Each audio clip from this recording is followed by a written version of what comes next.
Sir ये बताइए कि आपके पिताजी क्या करते थे? मेरे पिताजी गांव में रहते हैं जी सर। और पेशे से एक किसान हैं। जी सर। चूँकि मैं जाति से एक ब्राह्मण हूँ, तो ब्राह्मणों का जो अपना पैतृक धंधा है पूजा पाठ, पुरोहिताई जिसको कहते हैं आप। जी सर। ये शिक्षा आपकी कहाँ से प्रारंभ हुई और कहाँ तक पहुँची, उसके विषय में आप बताइए सर। जैसा कि मैं आपको बता चुका हूँ कि जी सर। मैं गांव से संबंध रखता हूँ, गांव से बिलोंग करता हूँ। जी सर। मेरा गांव लखीसराय जिले के हलसी प्रखंड के अंतर्गत खैरमा नाम का एक गांव है। जी सर। वहीं मेरा जन्म हुआ। मैं बच्चा था, जिस समय मैं छोटा था, उस समय गांव में सिर्फ प्राथमिक विद्यालय था, प्राइमरी स्कूल। जी सर। प्राथमिक विद्यालय खैरमा, वहीं से मेरी प्रारंभिक शिक्षा शुरू हुई।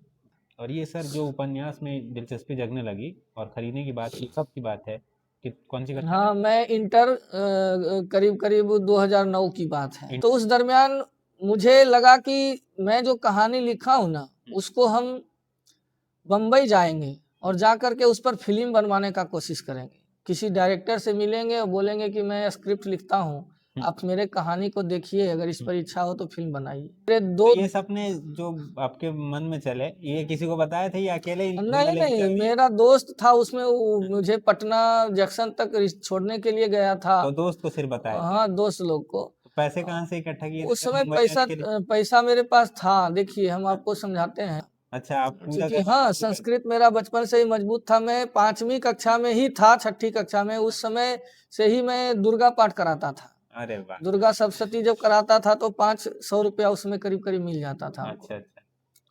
हमको लगता था कि मुंबई जैसे घुसेंगे कि बस फिल्म के तरह कोई न कोई मिल जाएगा और फिल्मी दुनिया स्टार्ट हो जाएगी, लेकिन हमको तो पता भी नहीं चलता था कि फिल्म बनता कहाँ है। तो बड़ी मुश्किल से पूछते पूछते पता चला कि फिल्म सिटी होती है, कोई इलाका है, वहां पर फिल्में बनती हैं ज्यादातर।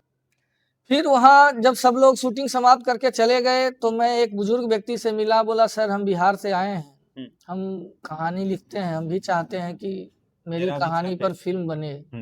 बोले कि ऐसे थोड़ी होता है, कोई भी तुमको कहानी थोड़ी ले लेगा तुम्हारा, तुम ना किसी डायरेक्टर से मिलो। तो जब मैथ और इंग्लिश से मुझे कहीं नहीं प्रवेश मिल पाया, तो फिर मेरा जो अपना विषय था संस्कृत, मैं संस्कृत से पूछना शुरू किया। तो जहाँ भी जाता था संस्कृत से, हाँ हाँ आइए, संस्कृत का कोई फैकल्टी नहीं है। सही संस्कार के अभाव में बच्चा जो है ना तो बड़ों का आदर करता है, ना शिक्षकों का आदर करता है, और ना ही अपनी जिम्मेदारी को समझ पाता है। शायद इस बात को वो नहीं समझ पाए होंगे। यही कारण है कि पीढ़ी दर पीढ़ी ये बढ़ता ही जा रहा है। नमस्कार, आप देख रहे हैं हेडलाइन रडार और मैं हूं आपके साथ कुंदन। अभी हम एक शिक्षण संस्थान में बैठे हैं जहां हिंदी और संस्कृत दो विषय की पढ़ाई होती है। संस्कृत वैसे बड़ा मुश्किल लगता है लोगों को क्योंकि पढ़ते नहीं हैं, लेकिन सर जो हैं वो पढ़ा रहे हैं और ये मुश्किल विषय को आसान बना रहे हैं। श्री राम हिंदी संस्कृत शिक्षालय ऐसे करके कुछ नाम है, वो सर बताएंगे और कहाँ पे है ये सारी चीज़ें बताएंगे। कैसे शुरुआत हुई, कहाँ से चले थे, कहाँ जाना था और कहाँ पहुँचे, इन सब चीज़ों पे बात होगी। तो सर हमारे साथ हैं। सर बहुत बहुत स्वागत है हमारे चैनल में आपका। कैसे हैं सर? ठीक है, और आपका भी बहुत बहुत स्वागत है मेरे सर बहुत संस्थान बहुत में। धन्यवाद सर। सर ये बताइए कि आपके पिताजी क्या करते थे? मेरे पिताजी गांव में रहते हैं जी सर। और पेशे से एक किसान हैं। जी सर। चूँकि मैं जाति से एक ब्राह्मण हूँ, तो ब्राह्मणों का जो अपना पैतृक धंधा है पूजा पाठ, पुरोहिताई जिसको कहते हैं आप, जी सर। वो पुरोहिताई करते हैं अभी भी और पहले भी करते थे। जी सर। तो ये शिक्षा आपकी कहाँ से प्रारंभ हुई और कहाँ तक पहुँची, उसके विषय में आप बताइए सर। जैसा कि मैं आपको बता चुका हूँ कि जी सर। मैं गांव से संबंध रखता हूँ, गांव से बिलोंग करता हूँ। जी सर। मेरा गांव लखीसराय जिले के हलसी प्रखंड के अंतर्गत खैरमा नाम का एक गांव है। जी सर। वहीं मेरा जन्म हुआ और वहीं से मेरी शिक्षा दीक्षा प्रारंभ हुई। चूँकि मेरा गांव जिस समय मैं बच्चा था, जिस समय मैं छोटा था, उस समय गांव में सिर्फ प्राथमिक विद्यालय था, प्राइमरी स्कूल। जी सर। प्राथमिक विद्यालय खैरमा, वहीं से मेरी प्रारंभिक शिक्षा शुरू हुई।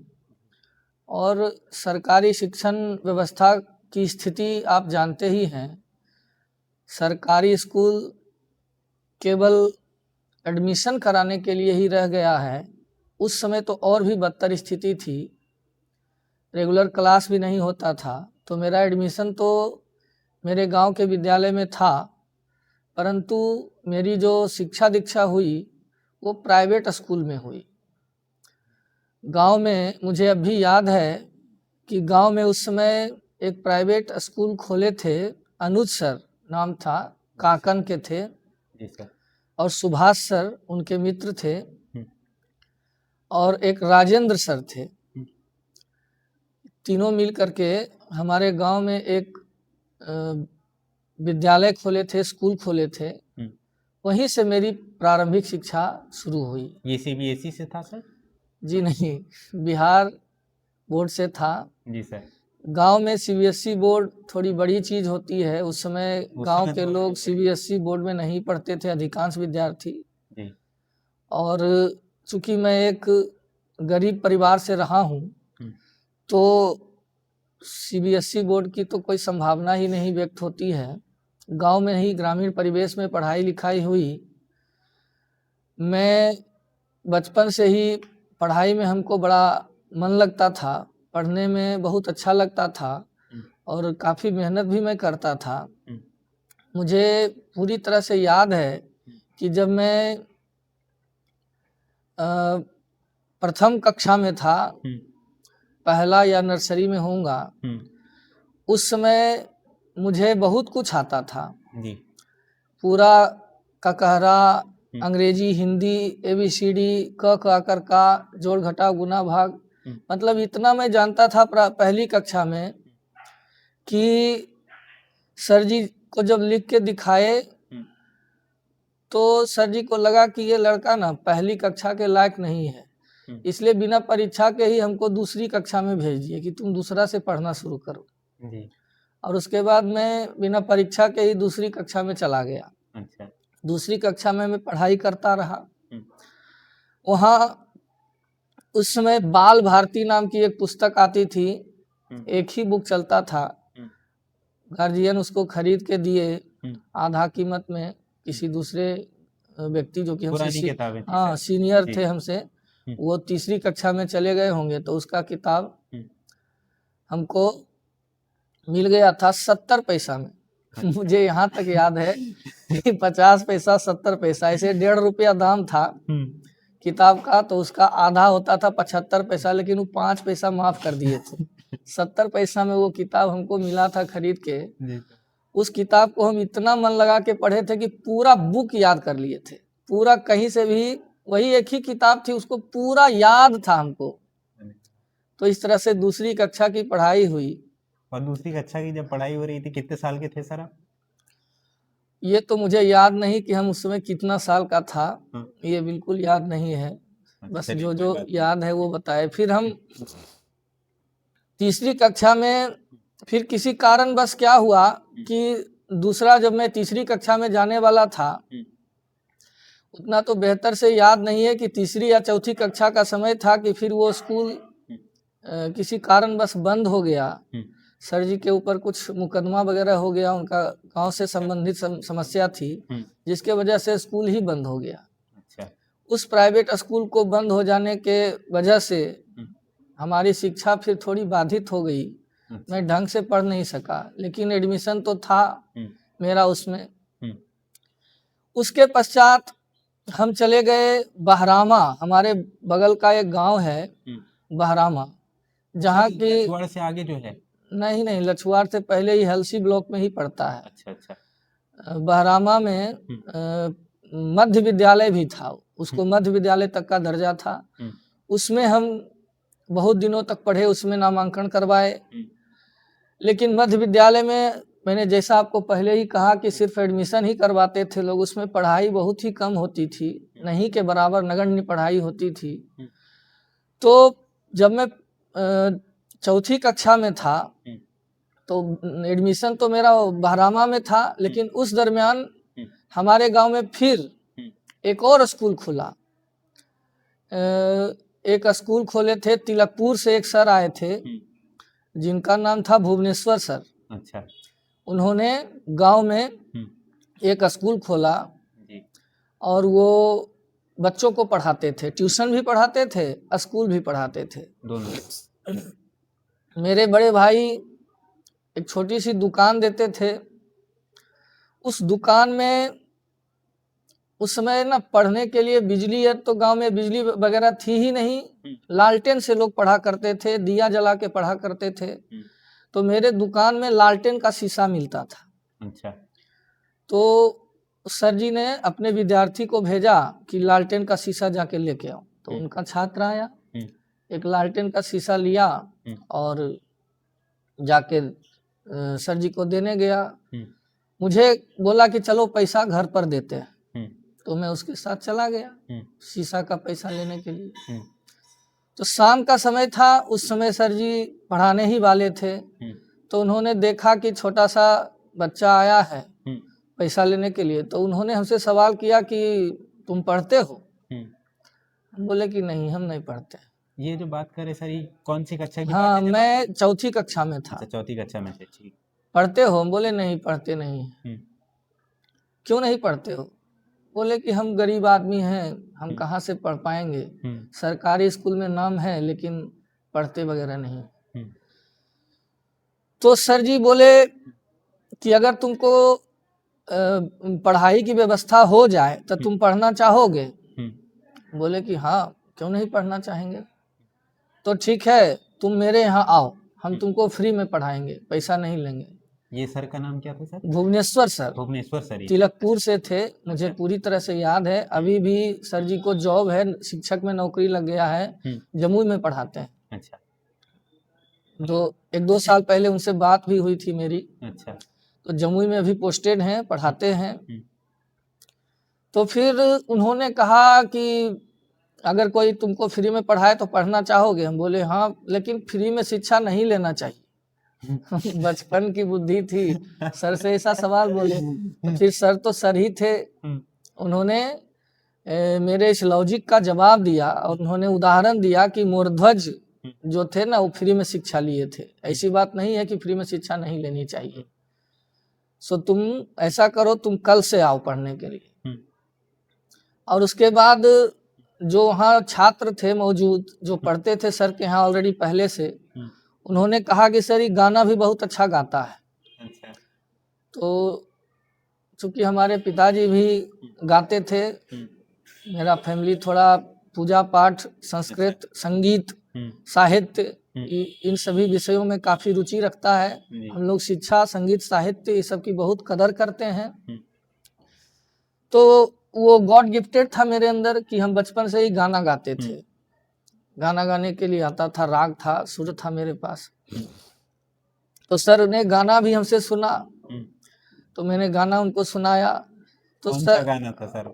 ना तो याद नहीं है उस समय, जो भी गाना उस समय हमको ये भी समझ नहीं थी। अच्छा। कि कहाँ पर भक्ति वाला गाना गाना चाहिए, कहाँ फिल्मी जो आता था गा देते थे। कुछ भी चल। हाँ, चलिए ठीक है। तो फिर सर बोले कि तो ठीक है, तुम कल 7 बजे, 7 से 9 भी मेरा ट्यूशन चलता है, तुम 7 बजे चले आना। वो जमाना उस समय का था कि मैं 7 बजे उठता भी नहीं था। एक सर सवाल और है कि उस वक्त जब आप बोल रहे हैं गाना सुनाए, तो उस वक्त किन के गाने प्रसिद्ध हुआ करते थे? जैसे कुछ भी याद नहीं, मैं तो वो भी नहीं जानता था कि इस गाने को किसने गाया और कौन गाया। बस कहीं उस समय गांव में शादी वगैरह होता था, कोई लाउड स्पीकर लाता था और वो गाना बजता था, बस सुन लेते थे। आज के तरह डिजिटल जमाना था नहीं कि आप नेट पर सर्च करके पता लगा सकते हैं कि किस गायक ने गाया, किसने इसमें संगीत दिया है, कौन म्यूजिक डायरेक्टर है, किस फिल्म का गाना है। उस समय कुछ भी समझ नहीं थी, बस कुछ गाने याद थे, बस वही गाना मैं गाया होऊंगा, ऐसा मैं उम्मीद करता हूँ। अच्छा। तो सर ने आगे कहा कि आप आइए और सुबह से आओ पढ़ने के लिए। मैं सुबह में उस समय उठ भी नहीं पाता था 7 बजे, जब होता था कभी 8 बजे, 9 बजे जब भी उठता था। लेकिन अब मेरे लिए सबसे बड़ी चुनौती थी कि क्या मैं सुबह उठ पाऊंगा या नहीं। लेकिन फिर मैंने भी ठान लिया था कि मुझे पढ़ना है। तो संजोग उस दिन सवेरे नींद खुल गई। अच्छा। और उस दिन मैं बिल्कुल समय पर पहुंच गया। फिर उस दिन सर हमको टेस्ट किए कि हमको क्या आता है। क्योंकि बचपन में जोड़ घटाव गुना भागा तक हमको आता था, उससे ज्यादा हमको कुछ नहीं आता था। क्योंकि मेरी तीसरी की पूरी पढ़ाई हुई ही नहीं, वो स्कूल बंद होने हाँ, स्कूल बंद हो जाने के कारण तीसरी की कक्षा की पढ़ाई नहीं कर पाया, तो फिर आगे कुछ नहीं जानता था। फिर वहां से सर हमको पढ़ाना स्टार्ट किए। जैसा कि मैं पहले ही बता चुका हूँ कि सर का एक स्कूल भी गांव में प्राइवेट खोले थे। तो कुछ दिन मैं ट्यूशन में पढ़ा, उसके बाद सर बोले कि तुम स्कूल में भी पढ़ने के लिए आओ। तो एक बात ये आई होगी ना सर कि पैसा, फिर उन्होंने कहा कि हम तुमको कोई पैसा नहीं लेंगे, ट्यूशन से लेकर स्कूल तुम सब पढ़ो, लेकिन तुमको फ्री ऑफ कॉस्ट पढ़ाएंगे। तो मैं स्कूल जाने लगा। उन्हीं के स्कूल में चौथे कक्षा में एडमिशन कराया। उस समय उनका किताब अलग होता था और सरकारी किताब अलग होता था, तो वही किताब से पढ़ते थे। मेरे लाइफ के वो सबसे पहले ऐसे टीचर थे जो कि ऑलराउंडर थे, हर विषय के जानकार। आपको अधिकांश व्यक्ति ऐसा मिलेगा जो कि अंग्रेजी, मैथ, साइंस जानता है लेकिन संस्कृत नहीं जानेगा जी। लेकिन वो एक ऐसे टीचर थे, उनका संस्कृत भी बहुत मजबूत था। उन्होंने उसी समय हमको लकार वगैरह की शिक्षा दी कि लकार से कैसे संस्कृत में ट्रांसलेट करते हैं। तीता अंति सीता था आमी आबा हमा इष्यति इष्यता इष्यंति, पूरा लकार का उन्होंने जानकारी दिया। और वो इतना ढंग से समझाते थे, आज मतलब उनको याद करके थोड़ा सा इमोशनल होता हूँ मैं। उन्हीं का देन है कि आज मैं इतना, मैं भी मतलब कोचिंग चला रहा हूँ और उन्हीं के तर्ज पर पढ़ा रहा हूँ। तो वहां मैं चौथी कक्षा तक पूरा पढ़ाई किया। फिर उस समय बहरामा में एक और आवासीय विद्यालय चलता था, नाम था आवासीय शारदा विद्या मंदिर बहरामा। अच्छा। जिसके डायरेक्टर थे अजय कुमार शर्मा। अच्छा। तो एक दिन की बात है, 15 अगस्त या 26 जनवरी था, ठंडा का मौसम था, मुझे याद है। तो 26 जनवरी में सर जी ने अपने विद्यालय में झंडोत्तोलन करने का प्रोग्राम बनाया। उसमें बहुत से बच्चों को भाषण, किसी को संगीत, किसी को अंग्रेजी में, किसी को हिंदी में, किसी को संस्कृत में लिख लिख के दिया। मुझे भी भाषण दिया और मैंने उस भाषण को याद किया। और उसके बाद 26 जनवरी में जब मैंने भाषण दिया तो उसमें मुझे प्रथम पुरस्कार प्राप्त हुआ। अच्छा। तो उससे मेरा हिम्मत और बढ़ा, आत्मविश्वास बढ़ा। उसके बाद फिर वो मुझे ले गए बहरामा शाम में, वहाँ भी सर को निमंत्रण था, इनविटेशन था कि आइए हमारे यहाँ प्रोग्राम है। तो वहाँ मैंने देखा कि मेरा जो गांव का खैरमा का जो विद्यालय था, जो भुवनेश्वर सर संचालित कर रहे थे, वो तो बहुत छोटा है। बहरामा में जो आवासीय शारदा विद्या मंदिर बहरामा था, जो कि अजय कुमार शर्मा के द्वारा संचालित था, वो काफी बड़ा था और उसमें कई कक्षा के विद्यार्थी पढ़ते थे। उसमें करीब 400-500 विद्यार्थी पढ़ते थे जो कि पूरे इलाके से आते थे, राता से, खैरमा से, बहरामा से, सैठना से, सावन खैरमा से, यहाँ तक कि दीरा से विद्यार्थी, कोनाक से विद्यार्थी आते थे। आसपास के कई गांव से 500-600 विद्यार्थी रहता था और उसमें करीब 8-10 शिक्षक भी थे। पूरा स्कूल था बहुत अच्छा।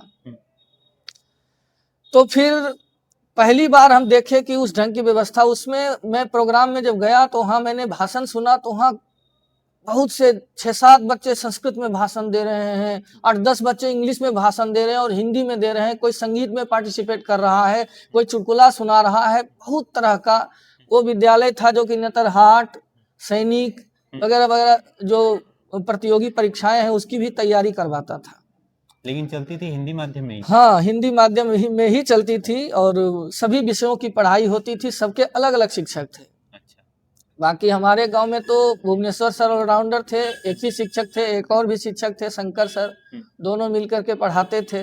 लेकिन वहाँ तो 10 शिक्षक थे करीब करीब। मुझे लगा कि काश मैं भी यहाँ पढ़ पाता। फिर किसी कारणवश गांव का जो विद्यालय है मेरा भुवनेश्वर सर द्वारा संचालित, वो बंद हो गया, सर चले गए यहाँ से। तो फिर 5वीं कक्षा में जब मैं गया तो मैंने वहीं आवासीय शारदा विद्या मंदिर में एडमिशन करवाया। बाबूजी से बात किए कि पैसा वहाँ लगेगा। बाबूजी बोले कि ठीक है उसमें पढ़ो, हम हिम्मत करते हैं। उस समय 50 रुपया का महीना लगता था, सर लेते थे। लेकिन वो जमाना में 50 रुपया ही बहुत बड़ा रकम हो जाता था हम लोग के लिए। तो 50 रुपया के मंथली में हम वहाँ पढ़ते रहे। ये साल कौन सा था सर, बता सकते हैं? नहीं, सब भूले हुए हैं, कुछ याद नहीं है। कोशिश नहीं की पिताजी से जानकारी लेते हैं? कुछ याद नहीं। अभी भी अगर उसका कॉपी निकालेंगे तो पता चल जाएगा कि करीब करीब कौन ईस्वी हुआ होगा। अच्छा। वही करीब 2000 के आसपास होगा, 2000 या 2001 चल रहा होगा करीब करीब। जी सर। क्योंकि 2006 में हम मैट्रिक का एग्जाम दिए थे, तो उस समय 5वीं कक्षा में होगा, तो मैं उम्मीद करता हूँ करीब 2000 के आसपास होगा। चलिए ठीक है सर, ये बढ़िया। तो वहाँ से 5वीं कक्षा की पढ़ाई की। 5वीं में मैंने बताया उस स्कूल में हर विषय की पढ़ाई होती थी, तो लगभग करीब करीब सभी विषय मजबूत हो गया। लेकिन फिर भी मेरा मैथमेटिक्स और अंग्रेजी बहुत कमजोर था। बाकी मेरा साइंस, सोशल साइंस और हिंदी और संस्कृत, ये सब विषय ठीक थे। वहाँ काफ़ी विद्यार्थियों से कंपटीशन हुआ। 1-2 विद्यार्थी थे जो पढ़ने में बहुत ब्रिलियंट थे, लेकिन मेरे मन में हमेशा लगता था कि मैं प्रथम स्थान लाऊंगा। उसमें उसको भी इच्छा होती थी कि वो भी प्रथम स्थान लाए। इस तरह से कंपटीशन की शुरुआत हुई, है ना। तो फिर वहाँ पढ़ता रहा 5वीं कक्षा से जब 6ठी कक्षा में मैं गया, और 6ठी कक्षा का जब मैंने अर्धवार्षिक परीक्षा दिया, तो उसमें मैं न सिर्फ अपनी कक्षा में प्रथम आया था, बल्कि पूरे स्कूल में सबसे अधिक परसेंटेज मार्क मेरा था। सबसे अधिक नंबर मैंने पूरे विद्यालय में लाया, स्कूल टॉप किया था मैंने। मुझे अभी भी याद है, साइंस में सरवन सर पढ़ाते थे, 100 में से 99 नंबर आया था हमको। उसमें कुछ भी चोरी नहीं चलती थी, एकदम पूरा एकदम कड़ाई के साथ। हाँ, बहुत ही ज्यादा। और वो भी 1 नंबर इसलिए कटा था क्योंकि वो आउट ऑफ सिलेबस आ गया था। जहाँ तक सर पढ़ाए थे वहाँ से बाद में उसके बाद वाला चैप्टर से आया था, जो हमको पढ़ा हुआ नहीं था, इसलिए 1 नंबर मेरा चला गया था। नहीं तो हम 100 में 100 ला सकते थे। तो इस तरह से 6ठी कक्षा में मैं पढ़ता रहा। लेकिन जब 6ठी कक्षा पास किया तो उस समय फिर एक घटना हो गई कि हुआ यूं कि उस विद्यालय में जो संस्कृत के शिक्षक थे, किसी कारणवश वो स्कूल छोड़ दिए थे। अच्छा। तो फिर हमारे जो सर थे, अजय कुमार शर्मा, जो स्कूल के प्रधानाचार्य थे, अजय सर, उन्होंने मेरे पिताजी से बात किया कि क्या आप संस्कृत पढ़ाएंगे। तो फिर मेरे पिताजी उसमें पढ़ाने लगे संस्कृत, उसी आवासीय शारदा विद्या मंदिर बहरामा में बतौर शिक्षक मेरे पिताजी पढ़ाने लगे। उस समय पिताजी जब वहाँ पढ़ाने लगे तो हम लोग खूब ढंग से पढ़ रहे थे। मेरे और भी भाई थे और वो भी पढ़ने के लिए आ गए। इसी बीच एक दिन क्या है कि मेरा एक छोटा भाई था, उसको सर जी मारे, थोड़ा ज्यादा ही मार बैठे होंगे। इस बात से हमारे पिताजी नाखुश हो गए और नाराज होकर के उस विद्यालय को उन्होंने छोड़ दिया। और न सिर्फ विद्यालय छोड़ा, बल्कि उन्होंने कहा कि तुम लोग भी छोड़ दो पढ़ना। क्योंकि बच्चा थे उस समय, तो हर बच्चा चाहता कि कैसू कोई ऐसा बहाना मिले कि पढ़ने के लिए ना मिले। बस मैं भी छोड़ दिया पढ़ने के लिए। तो वही 6ठी कक्षा तक पढ़ करके पढ़ाई छूट गई। 7वीं, हाँ, आवासीय शारदा विद्या मंदिर बहरामा छूट गया। 7वीं कक्षा में पढ़ नहीं पाया। 8वीं कक्षा में हम लोग को बोर्ड परीक्षा उसमें होता था। अच्छा। 8वां बोर्ड था। अच्छा। उसमें भी ढंग से पढ़ाई नहीं हो पाई। एगो गेस्ट पेपर खरीदे थे, किसी तरह से उससे थोड़ा बहुत याद वगैरह किए कुछ दिन के लिए। फिर उस शारदा विद्या मंदिर भी गए थे, तब तक सर ट्यूशन पढ़ाते थे। स्कूल उस समय करीब करीब बंद होने के कगार पर ही था, उनका भी स्कूल बंद हो गया। 8वां में थोड़ा बहुत 1-2 महीना पढ़े थे लास्ट में, लेकिन उससे कुछ विशेष हो नहीं पाया। फिर बोर्ड का परीक्षा हुआ और बोर्ड का जब परीक्षा 8वां में दिए तो परीक्षा पास किया, 1 ग्रेड आया, A+ नहीं आ सका था, ग्रेड A आया था। ग्रेड में डिवाइड होता था, grade A, grade B, grade C, लेकिन A+ नहीं आ पाया था, A आया था। A+ सबसे बढ़िया माना हाँ, A+ जिसको आता तो सबसे अच्छा होता था, लेकिन मुझे ग्रेड A आया। बस 9वीं कक्षा फिर पढ़ नहीं पाया। जब 10वां में आया तो 10वां में मैट्रिक परीक्षा होती थी, तो मैट्रिक परीक्षा के लिए कहाँ पढ़ूं, तो फिर मैं वहीं आवासीय शारदा विद्या मंदिर, तब तक स्कूल बंद हो चुका था, बंद होने के कगार पर ही था, बहुत कम बच्चे रह गए थे, बहुत से शिक्षकों ने छोड़ भी दिया था। और लेकिन सर जो थे, प्रधानाचार्य जो थे, प्रिंसिपल सर, वो भी पढ़ा रहे थे उसमें, तो अलग से ट्यूशन भी पढ़ाते थे सुबह में 7 से 9। तो कुछ दिन तक वहाँ पढ़ने के लिए गया, लेकिन उस समय सिर्फ मैथ और इंग्लिश पढ़ाते थे सर। मुख्य रूप से मैथ पढ़ाते थे, इंग्लिश थोड़ा बहुत। तो मैथ पढ़ने के लिए गया। मैथ तो हमको, हमारा बचपन से ही बहुत कमजोर था, तो समझ में ही नहीं आती थी, कुछ भी नहीं। हमको यही समझ में नहीं आता था कि x + y, तो x + y जुटेगा कैसे? ये कोई संख्या थोड़ी है कि 2 + 3 = 5 हो जाएगा। अच्छा, लिखा रहता था x + y = 4। हम सोचते थे कि x + y = 4 कैसे हो सकता है? x + y = z होगा, वो भी z कैसे होगा? कोई कंफर्म थोड़ी कर सकता है x + y = z। कभी रहता था a + b = 3। हमको समझ में आता a + b = c होना चाहिए, चाहे d होना चाहिए, 3 कैसे हो जाएगा? बड़ा कंफ्यूजन होता था, बहुत कष्ट में गुजरता था। बाकी सब बच्चा समझता था, तो हम अपने आप, सर हिम्मत नहीं होती थी ना। आज भी सर अगर मिल जाए तो हम बहुत डरते थे। बचपन हम लोग के स्कूल में इतना ज्यादा डिसिप्लिन होता था कि हर बच्चा सर के डर से कांपता था। अब तो वो पूरा डिसिप्लिन समाप्त हो गया है, अब तो शिक्षा बर्बाद हो रहा है। खैर, इस पर हम आगे बात भी करेंगे, लेकिन आगे अपनी कहानी को बताता हूँ। तो फिर इस तरह से क्या हुआ कि मैथ में बड़ा परेशानी होता था, लेकिन मैंने हिम्मत नहीं हारा। मैं उस पर दिमाग लगाता रहा कि आखिर ये x + y वाला होता जोड़ कैसे होता है। सोचते सोचते सोचते सोचते और फिर कई हिसाब सर से पूछने जाते थे, सर उसको बता देते ऐसे ऐसे ऐसे बन गया। अब 10वां में आके अगर सर आपको ये बता देंगे कि x + y कैसे चर अचर होता है, ये सब तो 4, 5वां का चीज होता था, 6ठा का चीज होता था। अच्छा। और हम नहीं पढ़ पाए 7वां में, तो उसमें तो मेरी गलती है। तो बेसिक वो जो छूट गया, उसके वजह से 10वां में उसका खामियाजा भोगना पड़ा हमको। फिर बड़ी मेहनत करके मैंने किसी तरह से वो समझ में हमको आ गया कि x + y वाला वो सारा चीज समझ में आ गया। और फिर जब समझ में आने लगा, तब तो फिर हिसाब मेरे लिए बहुत आसान हो गया, और मेरा सबसे मजबूत विषय मैथमेटिक्स हो गया। फिर मजा आने लगा वो बहुत। उसके बाद में तो मैथ का आनंद भी लेने लगा कि मैथ में कितना आनंद है। जब भी कोई हिसाब में सारे बच्चे फंस जाते थे और मैं जब उसको बना देता था, तो पूछिए मत, एक अलग से आनंद लगता था, जैसे कितना बड़ा कोई सफलता मैंने हासिल कर लिया, बड़ा आनंद आता था। फिर मैथ बहुत समझ में आने लगा, तब समझ में आया कि मैथमेटिक्स कितना अच्छा सब्जेक्ट होता है। और उसके बाद फिर मैट्रिक परीक्षा दिया। मैट्रिक परीक्षा में मैंने उत्तीर्ण किया प्रथम श्रेणी से। और उसके बाद फिर इंटरमीडिएट की बारी आई।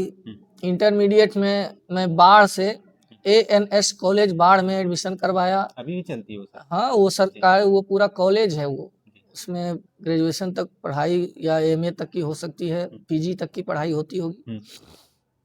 मैं उसमें इंटरमीडिएट में एडमिशन करवाया बाढ़ में। वहाँ हमारे जीजाजी हैं, बहन की शादी है वहाँ, तो उन्हीं के थ्रू पूरा ट्यूशन वगैरह वो हमको पकड़वा दिए।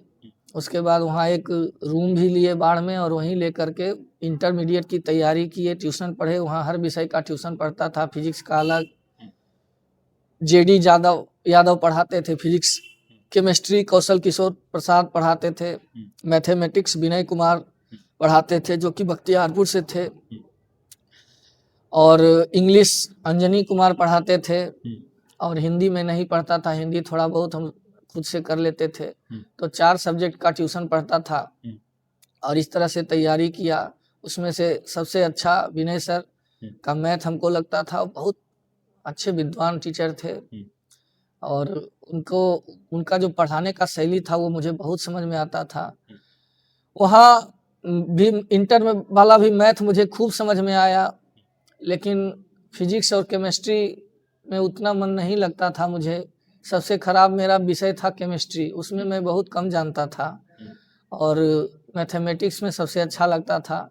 तो इस तरह से फिर इंटर की परीक्षा दिया। और सर एक चीज़ और बताइए कि जब आप कर रहे थे ये सब संस्थान से गणित की शिक्षा ले रहे थे, तो उसमें पैसे कितने लग रहे थे पूरे एक साल के? हाँ, उसमें सब कर रहे सर का अलग अलग फी था, जिसमें कि किसी में 500 का अंतर था, 200 का अंतर था, और उतना तो याद नहीं, करीब वही लगभग 1500 से 2000 रुपया एक टीचर के यहाँ लग जाता था। जी सर। 1500 से 2000 करीब करीब होगा। मैं तो सब लिखते जाता था, अभी भी लिखा हुआ वो सब मेरा कॉपी रखा हुआ है। क्या बात है कितना सर। पैसा खर्च किए थे सारा लिखते थे, क्योंकि गरीब छात्र थे तो पूरा हिसाब रखते थे कि गार्जियन अगर कभी हिसाब मांगेंगे तो हिसाब हम देंगे। तो अभी भी वो होगा लिखा हुआ मेरा सब। वहाँ से इंटरमीडिएट करने के बाद फिर वहाँ से रूम खाली करके लखीसराय आ गया, और बीए में केएसएस कॉलेज से मैं केएसएस कॉलेज में नामांकन करवाया, और वहाँ से ग्रेजुएशन किया। हिंदी ऑनर्स मैंने लिया, और इस बीच आर्मी वगैरह जो का दौड़ में दौड़ता था गांव में, और उसमें भी गया, एक दो बार दौड़ भी निकाला था, लेकिन लंबाई के वजह से जीडी में मेरा नहीं हुआ। अच्छा। आर्मी जीडी, फिर क्लर्क में जाने का प्रयास किए, लेकिन क्लर्क में इंग्लिश नहीं होने के वजह से हुआ, सिलेक्शन नहीं हो पाया आर्मी में। और फिजिकल निकालने के बावजूद, 2 बार फिजिकल निकालने के बावजूद भी मैं आर्मी में सफल नहीं हो पाया। फिर केएसएस कॉलेज से ग्रेजुएशन किया। ग्रेजुएशन करने के बाद चूंकि मेरा हिंदी साहित्य में बड़ा रुचि था, बचपन से ही फिल्में देखने में बहुत आनंद आता था। हमारे जो बड़का बाबू थे, बड़े चाचा थे, उनके घर में टीवी था, व्हाइट वाला सर। हाँ, ब्लैक एंड व्हाइट टीवी का प्रचलन था उस समय। सोलर प्लेट पर गांव में चलता था, बिजली तो थी नहीं, बैटरी और सोलर प्लेट, तो उस टीवी का ऑपरेटर हम ही थे। तो उससे फिल्म बहुत देखते थे। फिल्म देखने से भाषा पर पकड़ हुआ, और बहुत सी कहानी में रुचि हुई। एक से एक रोमांचक फिल्में होती थी, उसको देखने में बड़ा आनंद आता था। फिर वहां से कहानी के प्रति मुझे बड़ा प्रेम जगा। उसके बाद फिर किसी तरह से मुझे पता चला कि एक मतलब कहानी का जो बुक होता है, क्योंकि वो बचपन से ही खरीदते थे।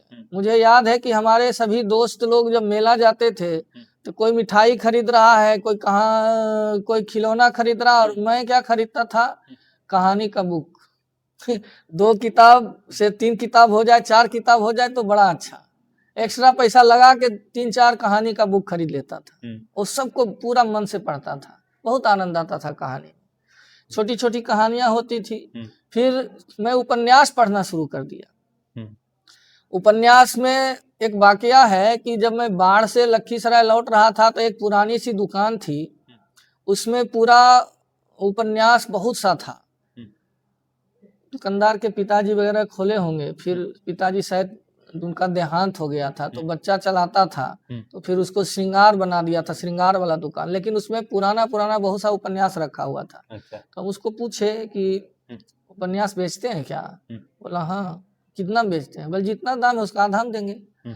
तो देखते थे, उसका किसी का दाम 11 रुपया होता था, किसी का दाम 10 रुपया होता था, किसी का 12 रुपया होता था। इस बहुत पुराना उपन्यास था। और ये सर जो उपन्यास में दिलचस्पी जगने लगी और खरीदने की बात, ये कब की बात है कि कौन सी कक्षा? हाँ, मैं इंटर करीब 2009 की बात है। इंटर में जब थे? हाँ, 8 में इंटर में थे, 9 की बात है। अच्छा, इंटर पास कर लिया था। तो उसके बाद उसका उपन्यास मैंने खरीदने का निश्चय किया। हम बोले पूरा उपन्यास दे दीजिए जितना आपके पास है। और करीब करीब उसके पास 50-52 उपन्यास था, वो पूरा खरीद लिए। 2 बोरा करके ले गए थे, साइकिल पर लोड करके, और उसको घर में रखा। उसमें से कई उपन्यास पढ़ा, सब तो नहीं पढ़ पाया, लेकिन बहुत से उपन्यास को मैंने पढ़ा। और उसके बाद तब मुझे समझ में आया कि उपन्यास और कहानी में अंतर क्या होता है।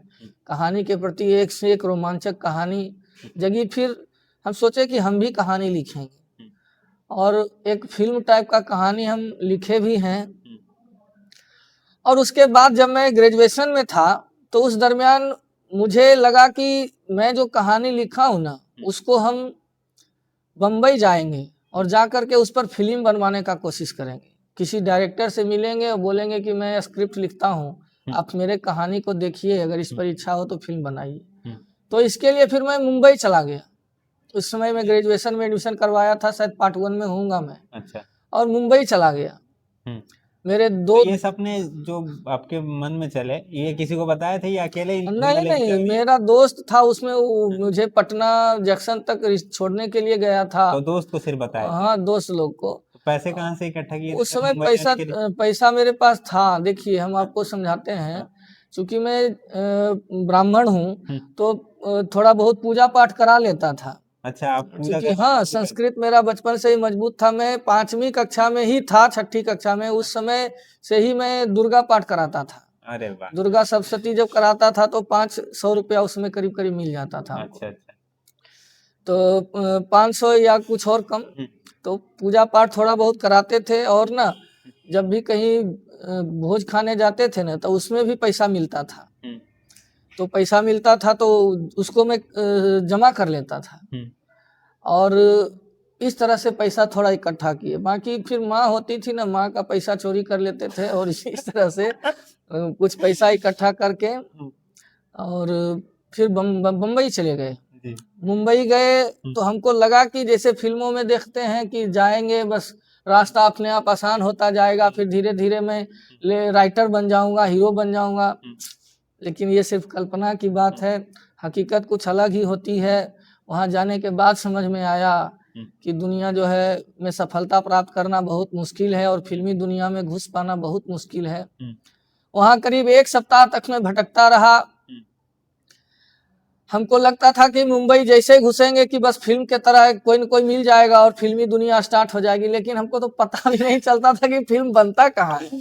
तो बड़ी मुश्किल से पूछते पूछते पता चला कि फिल्म सिटी होती है, कोई इलाका है, वहां पर फिल्में बनती हैं ज्यादातर। तो फिल्म सिटी गया।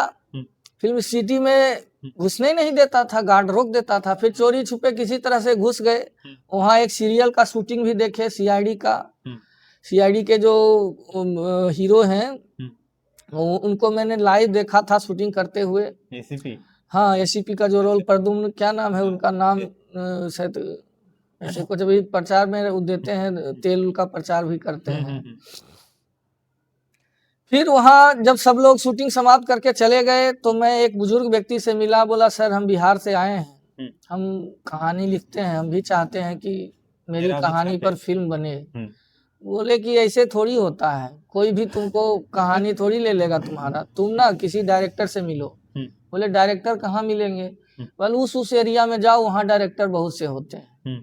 फिर मैं उस एरिया में गया और वहाँ भी बहुत से डायरेक्टर के ऑफिस में जाने का कोशिश किया, लेकिन कहीं घुसने ही नहीं देता था, सब भगा देता था गार्ड हमको। मैं वहाँ बिहार के एक मशहूर डायरेक्टर थे, प्रकाश झा, अभी भी बहुत बड़े डायरेक्टर हैं, कई फिल्मों के निर्माता हैं प्रकाश झा। बहुत बड़े P&M मॉल भी पटना में उनका है, प्रकाश झा और निर्मला का। प्रकाश झा का फिल्म है आरक्षण है, प्रकाश झा का गंगा जल है, बहुत सा फिल्म, बहुत अच्छे डायरेक्टर हैं, नाम आप सुने भी होंगे। उनके ऑफिस में मैं गया कि मैं स्क्रिप्ट लिखता हूँ, मेरे स्क्रिप्ट को लीजिए। वहाँ से मतलब जो कर्मचारी वगैरह थे वो बोले कि हमारे सर खुद स्क्रिप्ट लिखते हैं, जाइए यहाँ से। वहाँ से भी भगा दिया। मनोज तिवारी के घर पर गए, वहाँ रवि किशन के घर पर गए, लेकिन कहीं भी किसी से भेंट नहीं हुई। अंत में एक ऑफिस में गया, संजीव जायसवाल नाम के कोई डायरेक्टर थे। उस समय उनकी एक फिल्म बन रही थी, सुद्रा द राइजिंग। उसके ऑफिस में गया तो उसके ऑफिस में संजोग से जो मतलब जो उनके अधिकारी थे वो हमको घुसने दे दिए और बात किए, चाय वगैरह पिलाया। उसके बाद उन्होंने बताया कि देखिए, ऐसे कोई फिल्म लेकर के आप किसी डायरेक्टर से नहीं मिल सकते, इसके लिए आपको ना फिल्म राइटर एसोसिएशन का सदस्य बनना पड़ेगा। आप फलना इलाका चले जाइए, वहाँ पर उसका ऑफिस है, जाके बात कीजिए। फिर वहाँ गया तो वहाँ उन्होंने कहा कि फिल्म राइटर एसोसिएशन के आप डायरेक्टर मतलब आप फिल्म राइटर एसोसिएशन के मेंबर आप तभी बन सकते हैं जब आप 5,000 रुपया दे के रजिस्ट्रेशन करवाएंगे, और तब जाके आपका फिल्म जो कहानी आप लिखे हैं वो रजिस्टर्ड फिर करवाना पड़ेगा। एक एक पन्ना का रजिस्ट्रेशन होगा, उसमें मुहर लगेगा, हर पन्ना में 1-1 रुपया लेंगे, और तब जा करके आपका फिल्म कोई डायरेक्टर देखेगा। तो उसमें और एक दिक्कत थी कि मेरी जो फिल्म थी पेज के दोनों साइड लिखी हुई थी। वो बोले कि नहीं, एक ही साइड लिखना है, एक साइड मुहर लगेगा। फिर हम सोचे कि अब पूरा 60 पन्ना का, करीब 70 पन्ना का था, उसको पूरा लिखेंगे, फिर से उतारेंगे, क्योंकि कंप्यूटर में टाइपिंग तो आता नहीं था। चले जाते हैं लखीसराय, फिर से उतार के आएंगे, और उसके बाद फिर लखीसराय वापस आ गए, और फिर कभी नहीं गया वहाँ, आलस से बस यहीं पड़ा रह गया।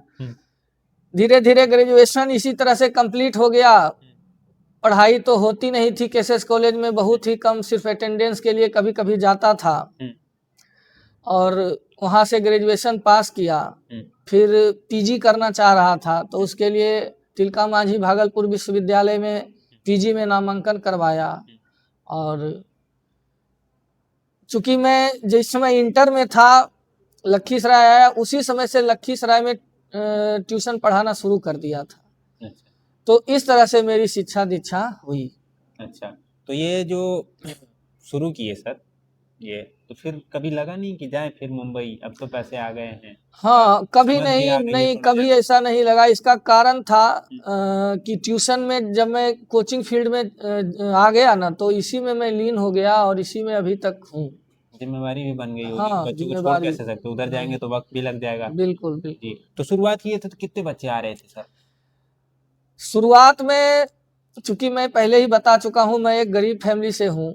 जब मैं इंटर करके लखीसराय आया, तो लखीसराय में मैंने सोचा कि पहले एक रूम लेंगे भाड़ा पर, उसके बाद लखीसराय में रह के आगे ग्रेजुएशन और कंपटीशन का भी तैयारी करेंगे। तो रूम लेने के लिए पैसे चाहिए थे, उतना पैसा तो था नहीं। तो फिर मैं कोचिंग या ट्यूशन पढ़ाने का सोचा। तो उसके लिए हम पुरानी बाजार लखीसराय में एक सॉफ्टेक नाम का इंस्टीट्यूट था, पटना से कोई नंदू सर नाम के व्यक्ति थे जो कि उसको संचालित करते थे, उसमें मैं गया, और वहाँ बतौर इंग्लिश और मैथ का टीचर के रूप में मैं उनके कोचिंग में ज्वाइन हुआ। वो हमको बोले थे कि 1,000 रुपया का महीना आपको हम देंगे। फिर वहाँ 1-2 महीना पढ़ाए।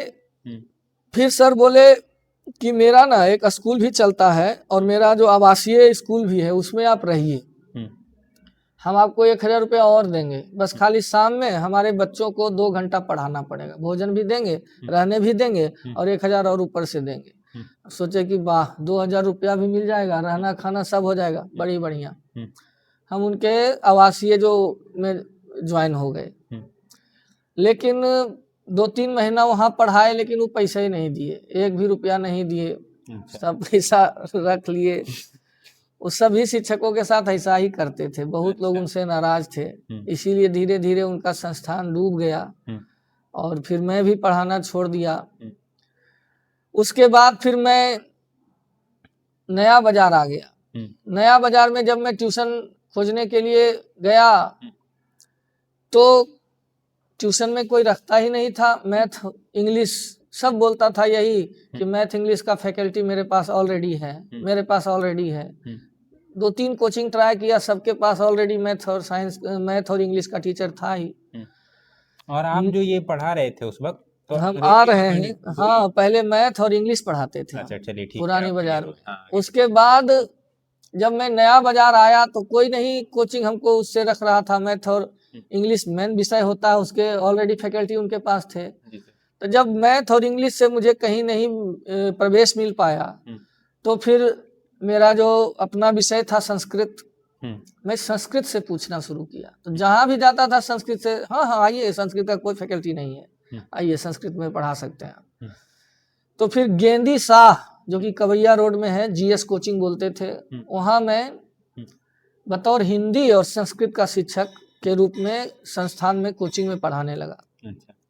वहाँ बहुत से शिक्षक थे।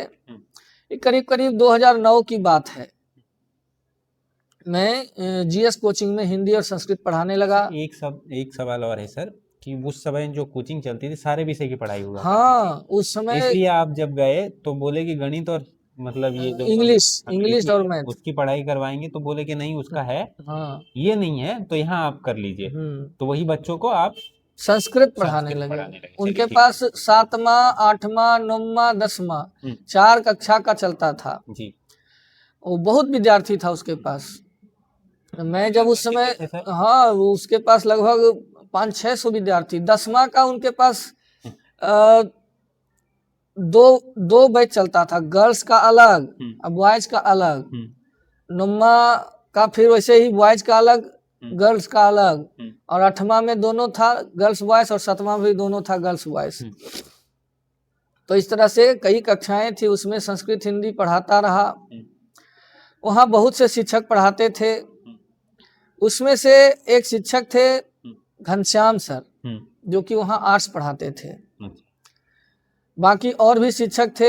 एक थे समीक्षा मैथमेटिक्स के डायरेक्टर, संजीव सर नाम था, वो मैथमेटिक्स वहाँ पढ़ाते थे। बाकी डायरेक्टर का नाम था राजीव सर और सुधीर सर, दोनों पार्टनर में डायरेक्टर थे। और सुधीर सर मैथ भी पढ़ाते थे, साइंस भी पढ़ाते थे। राजीव सर भी जूनियर कक्षा को मैथमेटिक्स पढ़ाते थे। इंग्लिश के रूप में वहाँ ब्रह्मदेव सर थे। तो इस तरह से कई सब विषय के अलग अलग शिक्षक, और मैं वहाँ हिंदी संस्कृत पढ़ाता था। तो इस तरह से, लेकिन वो जो जितने भी शिक्षक थे सब जीएस में भी पढ़ाते थे, और उनका इंडिविजुअल कोचिंग भी था अपना अपना। घनश्याम सर का था, संजीव सर का था, ब्रह्मदेव सर का था, सबका था, सुधीर सर का था। तो फिर लेकिन मुझे लगता था कि मेरा थोड़ी चलेगा, हम तो संस्कृत हिंदी पढ़ाते हैं, संस्कृत हिंदी कोई अलग से थोड़ी पढ़ेगा, नहीं पढ़ेगा। फिर घनश्याम सर ने प्रेरणा दिया कि आप भी अपना अलग से खोल लीजिए। अच्छा, उसमें जो पढ़ा रहे थे वो अलग से भी पढ़ा रहे थे? हाँ, अलग तो से। आपको ये सलाह हाँ, दी गई उन्होंने सलाह दिया कि आप भी हिंदी संस्कृत पढ़ाइए। और बेचारे घनश्याम सर मुझे अपने कोचिंग में ले जा करके विद्यार्थी से इंट्रोड्यूस करवाया कि भाई ये हिंदी संस्कृत पढ़ते हैं। उसमें से कई बच्चे जीएस में ऑलरेडी पढ़ते थे, वो मुझे जानते थे, मेरे पढ़ाने का स्टाइल भी जानते थे। तो उसके बाद मैं भी कोचिंग पढ़ाने लगा इंडिविजुअल, और जीएस में भी पढ़ाता था। तो सबसे पहले रूम पर ही शुरू किए थे। लखीसराय स्टेशन के पास एक पॉलीथीन मिलता था बोलबम जाने के लिए, पीला वाला, आप देखे होंगे। 2 पॉलीथीन खरीद के लाए थे वहां से बिछाने के लिए। हाँ, और रूम में उसको बिछा देते थे और उसी पर विद्यार्थी को पढ़ाते थे, कॉपी पर। तो उसमें से करीब 4-5 विद्यार्थी आया, फिर धीरे धीरे 6-7 हो गया, तो एक रूम में 7-7 विद्यार्थी हटिए नहीं पाता था। तो फिर मकान मालिक के छत पर पढ़ाने लगा। अच्छा। और उस समय एक व्हाइट बोर्ड सनमाइका का बनवाया था कवैया रोड से, छोटा सा, उस बोर्ड पर पढ़ाने लगा। धीरे धीरे देखते ही देखते करीब 10-15 विद्यार्थी हो गया। अब मकान मालिक की आंखें लग गई कि 15 विद्यार्थी पढ़ा करके 300 रुपया में रूम लिए थे। वो बोला कि नहीं देंगे पढ़ाने, आप हमको 300 रुपया और लगेगा कोचिंग का अलग से। बस फिर उतना पैसा था नहीं। पैसा तो हम चाहते तो कर सकते थे, लेकिन हम मतलब थोड़ा सोचे कि इतना पैसा भी खर्च करना ठीक नहीं रहेगा, इसलिए हम कोचिंग ही बंद कर दिए। विद्यार्थी को बोले कि देखो ये तो मना कर दिया है, कुछ दिन हम ट्यूशन खोजते हैं अलग से कोचिंग, और उसके बाद तुम लोग को बताएंगे। फिर कहीं अलग ढूंढने लगा, तो कहीं 100 रुपया, ठीक है 100 रुपया दे दीजिएगा, कहीं 200 रुपया दे दीजिएगा, कोई 500 रुपया भी मांगता था। ऐसे भटकते भटकते लोकनाथ कैंपस है, उसमें उस समय बन ही रहा था पूरा तरह से। अब तो बहुत तैयार हो गया, सारा दुकान हो गया उसमें, उस समय बन ही रहा था। उस समय एक छोटा सा रूम मिला, उसमें एक शिक्षक ऑलरेडी पढ़ाते थे। उन्हीं से रिक्वेस्ट किए कि हमको भी पढ़ाने दीजिएगा पार्ट टाइम। बोले ठीक है पढ़ाइए। तो उनको करीब करीब 20-25 विद्यार्थी था, और मेरे पास करीब 10 विद्यार्थी था। 8-10 वहीं मैं पढ़ाने लगा। 2-3 बेंच था उसमें, तो उसमें हम पढ़ाने लगे। तो इस तरह से पहला बार हम उसको पढ़ाए विद्यार्थी को। फिर अगला साल फिर अपना जो बोर्ड हम लिए थे वो बोर्ड भी वहां जा करके लगा दिए, क्योंकि उनका बोर्ड उतना सही नहीं था, ढंग से उस पर लिखते थे ना तो मार्कर से उसमें लिखाता नहीं था। अच्छा, तो अपना बोर्ड लेके आ गए, वहां लगा दिए। फिर लेकिन मेरा कोचिंग उस समय शुरू से जनवरी-फरवरी से स्टार्ट नहीं होता था। अच्छा, करीब करीब अगस्त में जाकर के 15 अगस्त के बाद चलता था, 2-4 महीने चलता था, बस इतना में ही पढ़ाते थे। तो 1 साल तो पढ़ाए। अगला साल जैसे ही गए पढ़ाने के लिए तो पता चला कि संस्थान बंद, टीचर गायब। बोर्ड भी मेरा लेके चले गए, फिर आ गया होगा। फिर दूसरा संस्थान ढूंढने लगे। तो उस दरमियान जानने की कोशिश नहीं की कि गए कहाँ वो? उनका कुछ ऐसा प्रॉब्लम था जो कि यहाँ बताना ठीक नहीं रहेगा, इसलिए उसको छोड़ ही दीजिए। चलिए ठीक है। तो फिर दूसरा टीचर के साथ साठगांठ किए। उस समय कुरौता से एक भरत सर नाम के शिक्षक थे। वो विद्यार्थी यहाँ तैयारी भी करते थे और वो मतलब रूम पर अपना बच्चों को ट्यूशन भी पढ़ाते थे, कोचिंग पढ़ाते थे। तो उनके साथ में मिल गया और उन्होंने मदद किया कि आइए हमारे कोचिंग में पढ़ाइए। तो वहाँ मैं हिंदी संस्कृत पढ़ाने लगा और वो मैथ पढ़ाते थे भरत सर। इस तरह से फिर जीवन की गाड़ी आगे बढ़ती रही।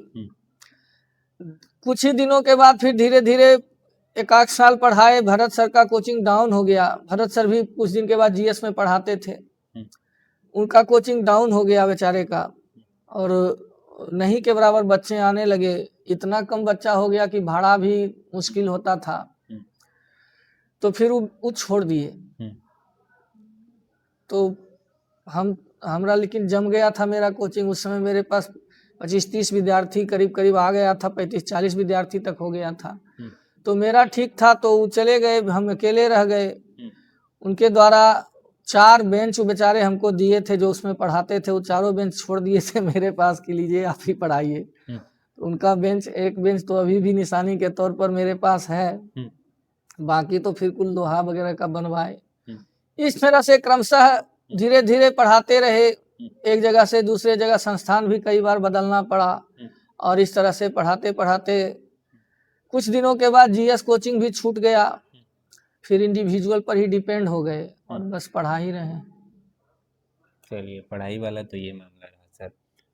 कभी लगा नहीं कि ये जो प्लेटफॉर्म है इसको ऑनलाइन लेके जाएं और ऐप बनाएं, दूसरे शहरों में भी लेके जाएं? जी हाँ, बिल्कुल। मैं अभी इसी दिशा में प्रयत्न कर रहा हूँ। जी सर। और इसी के लिए मैंने डिजिटल बोर्ड भी लिया। पहले तो मैं व्हाइट बोर्ड पर पढ़ाता था, तो मैंने डिजिटल बोर्ड खरीदा और मेरा आगे का प्लानिंग है कि मैं ऑनलाइन इसको लेके जाऊं, और इसके लिए मेरा प्रयास जारी है। आगे इसमें थोड़ा धन की आवश्यकता है, और उसके लिए कैमरा वगैरह सब खरीदने के लिए मैं सोच रहा हूँ। लेकिन थोड़ा सा डर ये भी है मन में कि अगर मैं पूंजी इन्वेस्ट कर देता हूँ और कोचिंग अगर नहीं चला तो पैसे बर्बाद हो जाएंगे। इसी डर से थोड़ा हिचकिचाहट में है, लेकिन प्रयास है कि आगे मैं इसे ऑनलाइन ले जाना चाहता हूँ। देखिए आगे क्या कर पाता हूँ। यूट्यूब से स्टार्ट कीजिए सर। बिल्कुल, आपका कहना सही है। यूट्यूब पर से तो फोन से भी रिकॉर्ड कर सकते हैं, थोड़ी सी लाइटिंग की व्यवस्था अगर कर लेते हैं बढ़िया से। डिजिटल बोर्ड तो आपके पास है ही, तो वहां से शुरुआत कीजिए, देखिए जरूर। वही हम इसमें भी थोड़ा सा असमंजस में है ना कि YouTube से पैसे नहीं आते हैं, बच्चों से पैसा कैसे लेंगे, फ्री में पढ़ाना पड़ेगा, यही सब सोच रहे हैं। इसी पर उलझन में पड़े हुए हैं। अच्छा। और सही गाइडलाइंस मिल जाने के बाद जरूर हम कुछ ऑनलाइन भी करेंगे। अभी कर रहे हैं सर इधर उधर। तो ये जो पढ़ाई के क्रम में चल रहे थे सर कि इधर संस्थान उधर संस्थान बना रहे थे, तो पिताजी की तरफ से क्या लगता था, मतलब क्या रहती थी वो जब बात करते थे तो क्या बात करते थे आपसे? हमारे पिताजी एक उदासीन विचार के व्यक्ति हैं, तो उनका सपोर्ट ही रहता है, वो कभी मना नहीं किए। हम 5 भाई हैं और पांचों इंडिविजुअल ही हैं। घर से किसी को सहयोग विशेष मिला नहीं और मिल भी नहीं सकता था, क्योंकि इतना गरीब परिवार था मेरा, है कि बस किसी तरह से सबको भोजन मिल जाता है ना, यही बहुत है। मेरा घर कुछ दिन पहले 2017 से पहले तो मिट्टी का था। अच्छा। मिट्टी का घर था मेरा। तो फिर हम कोचिंग सेक्टर में जब आए तो कुछ पैसे मेरे पास इकट्ठे हुए, तो उसके बाद हम अपना घर भी बनवाए वहाँ पक्का का, लेकिन अभी भी एक घर खपड़ा का है। तो 2017 में जाकर के हम अपना घर बनाए। अच्छा। और उसके बाद फिर 2017 में मेरी शादी भी हुई। तो जाकर के फिर इतना परिवार था ही नहीं गार्जियन के पास पैसा कि वो किसी बच्चे को सपोर्ट करें, लेकिन अच्छे संस्कार दिए, जिसके वजह से उनके द्वारा दिया गया संस्कार आज जो है हमारे सफलता का जो है मुख्य ये कहा जाए कि उनके द्वारा दिया गया संस्कार ही है जिसके दम पर आज यहाँ तक चल रहे हैं और जीवन को चला रहे हैं। जी सर, वही बोल रहे हैं कि पढ़ाई के वक्त आप पढ़ा रहे थे, उस वक्त वही बोल रहे थे सर कि शादी के लिए दबाव तो घर से रहता होगा, शादी कर लो, क्योंकि उस वक्त तो मतलब बचपन में ही शादी कर दी जाती थी। हाँ, उतना भी बचपन नहीं था। 2017 जो है आज से करीब 10 साल पहले का 9 साल पहले का घटना है। कितने साल में किए थे सर? उस समय 2017 में मेरी शादी हुई और मेरा डेट ऑफ बर्थ है 1991। 1991 मेरा डेट ऑफ बर्थ है और 17 में शादी हुआ, तो अब 9 साल उधर और 17 साल उधर, 27-26 साल में मेरी शादी हो गई। अच्छी बात है, ठीक है। ये नशा को लेकर के आप क्या सोचते हैं सर? युवाओं को हम देखे हैं नशा करते हुए, और एक सरकार कानून भी लाई है शराबबंदी को लेकर के, इसको लेकर के आप क्या सोचते हैं? और जो शराबबंदी लागू कितना है हद तक, इसको लेकर के थोड़ा सा हमें बताइए। जी, आपने जो सवाल किया है इसमें आपका 2 सवाल छुपा हुआ है। सबसे पहले नशा के लिए लेकर के मैं क्या सोचता हूँ। नशा को लेकर के मेरी सोच बहुत खराब है। हम नशा के सख्त विरोधी हैं। नशा नहीं करना चाहिए। नशा जो है ना व्यक्ति को बर्बाद कर देता है।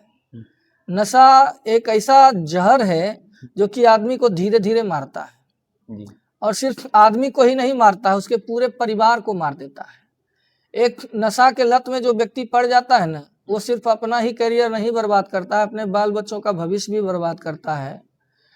हमने देखा है कि बहुत से नशेबाज जिनकी स्थिति काफी अच्छी थी, जो परिवार से काफी संपन्न थे, लेकिन नशे के लत में अगर वो पड़ गए हैं तो आज उनकी स्थिति बहुत खराब हो गई। और वहाँ अपने आप को देखता हूँ कि मेरे अंदर किसी भी प्रकार का नशा नहीं है, मैं चाय भी नहीं पीता हूँ।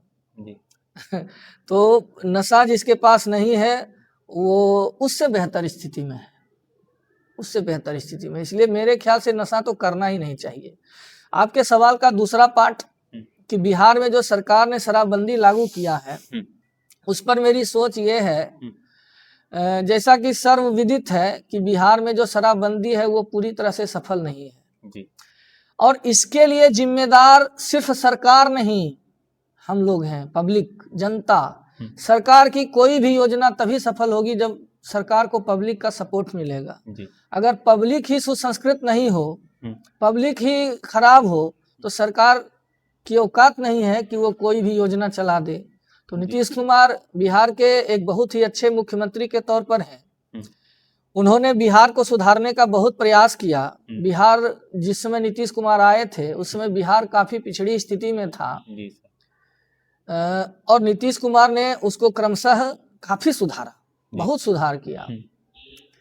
और उसके बाद शराबबंदी लागू किया, लेकिन जनता ने साथ नहीं दिया। और चूंकि आप जानते हैं जनता साथ नहीं दे तो भ्रष्टाचार हो गया, पुलिस घूस लेती है। शराब पैसे पर जो बेचते हैं शराब, उनसे पैसा लेके पुलिस अलाउड करती है चोरी छुपे, और बस कागज पर शराबबंदी है, रियल में शराबबंदी नहीं। इसमें सबसे ज्यादा जिम्मेदार मैं पब्लिक को मानता हूँ जी सर। जैसे अभी आजकल के जो बच्चे हैं सर, उनके पास एक डिप्रेशन नाम का शब्द आया है, जबकि जाहिर सी बात है आप लोग जितना संघर्ष देखे हैं या हमारे पूर्वज जितने संघर्ष देखे उतना हमारे पास है भी नहीं, सुविधा भी हमारे पास ज्यादा है, संसाधन, फिर भी हम लोग डिप्रेशन में क्यों जा रहे हैं? इसका कई कारण है। एक कारण तो यह भी है कि बच्चों में जो गार्जियन है ना, सही संस्कार नहीं डाल रहे हैं। सही संस्कार के अभाव में बच्चा जो है ना तो बड़ों का आदर करता है, ना शिक्षकों का आदर करता है, और ना ही अपनी जिम्मेदारी को समझ पाता है। बचपन से ही उनको ताश खेलने के लिए गली में, खास करके बाजार में आइए आप तो देखिएगा, पूरा कई जो है सो लावारिस टाइप के बच्चे जो होते हैं, जिसकी उम्र बहुत ही कम है, 8 साल 10 साल का लड़का जो है कचरा बीनता है और सिगरेट पीता है, गाली गलौज करता है। उनके गार्जियन भी उस पर ध्यान नहीं देते हैं, क्योंकि गार्जियन भी ऑलरेडी संस्कार विहीन होंगे। उनको कभी ये महसूस नहीं हुआ होगा कि हम तो खुद बिगड़ गए, कम से कम अपने बच्चों को तो सुधार लें। शायद इस बात को वो नहीं समझ पाए होंगे। यही कारण है कि पीढ़ी दर पीढ़ी ये बढ़ता ही जा रहा है। तो पहला कारण तो संस्कार विहीनता है, लोगों के अंदर संस्कार नहीं है, बच्चों में संस्कार डालने का लोग प्रयास नहीं कर रहे हैं। दूसरा कारण जो है मोबाइल है। देखिए, मोबाइल एक ऐसा चीज है ना कि इसका एडवांटेज भी है और डिसएडवांटेज भी है। मोबाइल को अगर आप गलत वे में यूज करेंगे ना तो वो आपको बर्बाद कर देगा, और सही वे में यूज करेंगे तो आपको आबाद कर देगा। हर चीज का एडवांटेज और डिसएडवांटेज है, बस उसको पकड़ने की आवश्यकता है। अगर आप डिसएडवांटेज को ही देखते रहेंगे तो आप बर्बाद हो जाएंगे। तो मोबाइल में जो है बच्चे देख देख करके, फिल्में देख करके, हालांकि फिल्मों को मैंने भी देखा है, लेकिन हम उसके अच्छे पहलू को ग्रहण करते थे, लेकिन सब लोग पता नहीं ग्रहण नहीं कर पाते हैं। इसलिए कई बच्चे फिल्मों में ये लव का जो अफेयर देखते हैं और उसको लागू करने का कोशिश करते हैं अपने जीवन में। वो प्रेम नहीं, वो एक तरह से हवस बन जाता है, वो एक तरह से अट्रैक्शन बन जाता है, और इसके वजह से जो निचली पीढ़ियां हैं वो तनाव का शिकार हो रही है, डिप्रेशन का शिकार हो रही है, और नशा को अपना रही है, और शिक्षा से दूर होती जा रही है। ये सर कुछ लोगों का अभी स्टंटबाजी जो है ये भी चल रहा है। लड़के बाइक लेके निकलते हैं घर से, मम्मी पापा का होता है, अपने पैसों का खरीद भी नहीं सकते, लेकिन यूं बाहर चलाते हैं ना सर, जैसे सामने वाले का आप तो ख्याल रखना चाहिए। ठीक है, मानते हैं आपको करना है तो आप ग्राउंड में जाके करिए। आपको अपने जान की कीमत नहीं पता है, चाहिए उधर, लेकिन सड़कों पे करनी है, अपना तो जोखिम में डालना है, दूसरों का भी जोखिम में डालना है। तो इसको लेकर के आपके मन में क्या विचार उठते हैं? तो नहीं, गलत है। आजकल के बच्चों को अपना भविष्य भी समझना चाहिए और लोगों के जान की कीमत भी समझनी चाहिए।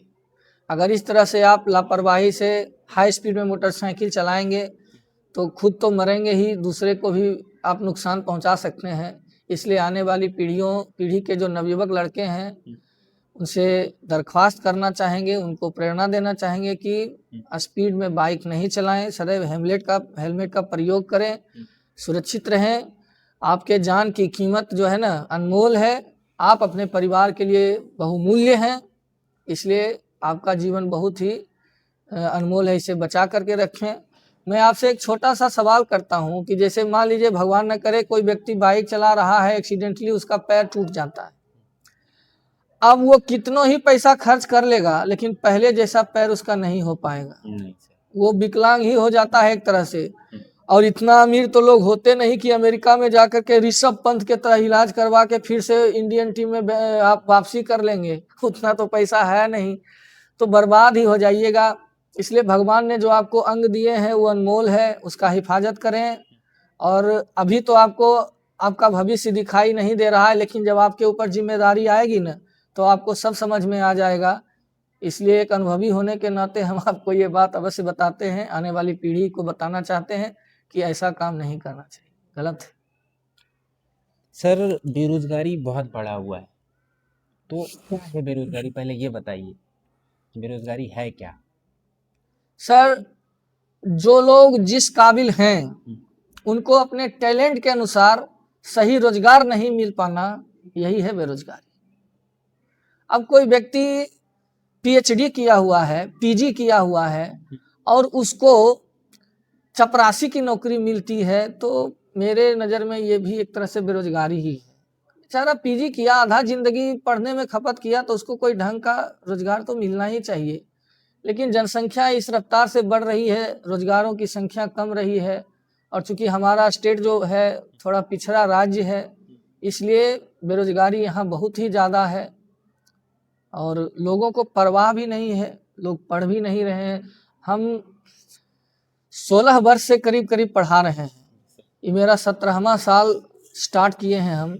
इस दरमियान मैंने शिक्षा में उतार चढ़ाव देखा, विद्यार्थियों के बीच संस्कारों का हम परख किए कि आज से 10 साल पहले जो विद्यार्थी पढ़ते थे वो आज के विद्यार्थियों की अपेक्षा अधिक संस्कारी होते थे और मेहनती भी होते थे। आज मेहनत बहुत ही कम करने वाले विद्यार्थी हैं।